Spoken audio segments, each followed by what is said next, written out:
Bonjour! Aujourd'hui, je vais vous parler du jeu Gloom. Gloom, c'est un jeu pour 2 à 5 joueurs qui se joue à partir de l'âge de 14 ans et chaque partie dure environ 1 heure. Gloom est un jeu d'ambiance ayant pour objectif d'infliger les plus effroyables tragédies à vos personnages avant de leur donner le repos éternel et tout en s'assurant que ceux de vos adversaires soient heureux, en bonne santé et désespérément en vie. Pour commencer, vous devez choisir votre famille. Chaque famille comprend 5 personnages différents et ils sont tous représentés par un symbole emblématique de leur famille.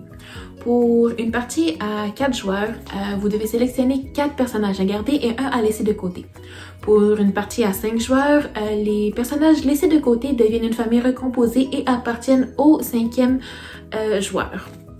Lorsque vous avez sélectionné votre famille, placez vos personnages devant vous, face visible, et par la suite, vous devez mélanger les cartes modificateurs, mort prématurée et événements et les mettre au milieu de la table, ce qui constituera votre pioche. Chaque joueur pige par la suite 5 cartes qui formera votre main de départ. Vous voici maintenant prêt à torturer votre famille et le joueur qui a la plus mauvaise journée commence la partie. Gloom comporte 3 cartes de type action.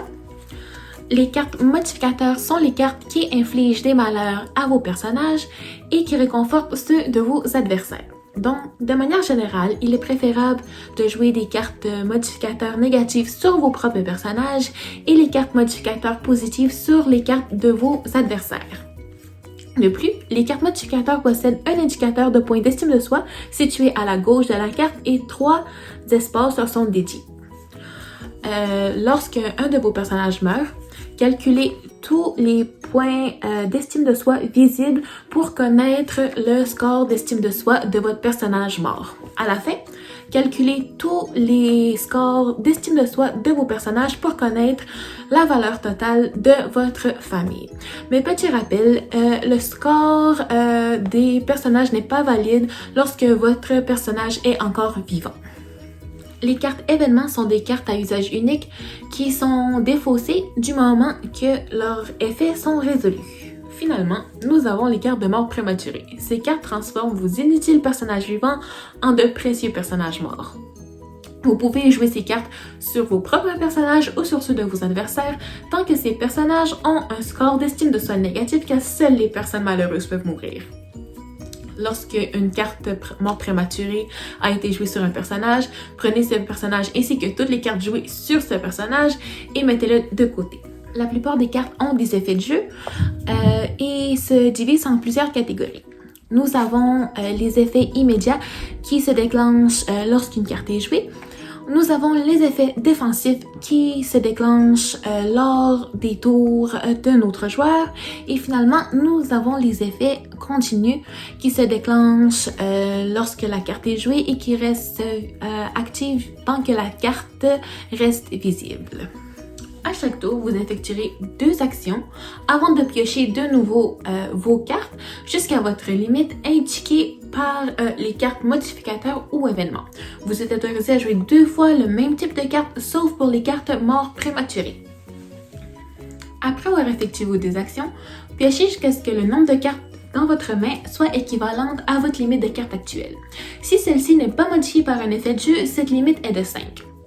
Vous n'êtes pas obligé de défausser vos cartes excédentaires. Donc, par exemple, si vous avez 7 cartes dans les mains tandis que votre limite est de 5, vous ne piochez tout simplement pas jusqu'à ce que vous ayez moins de 5 cartes dans les mains. Une fois que votre tour est terminé, votre voisin de gauche commence la partie.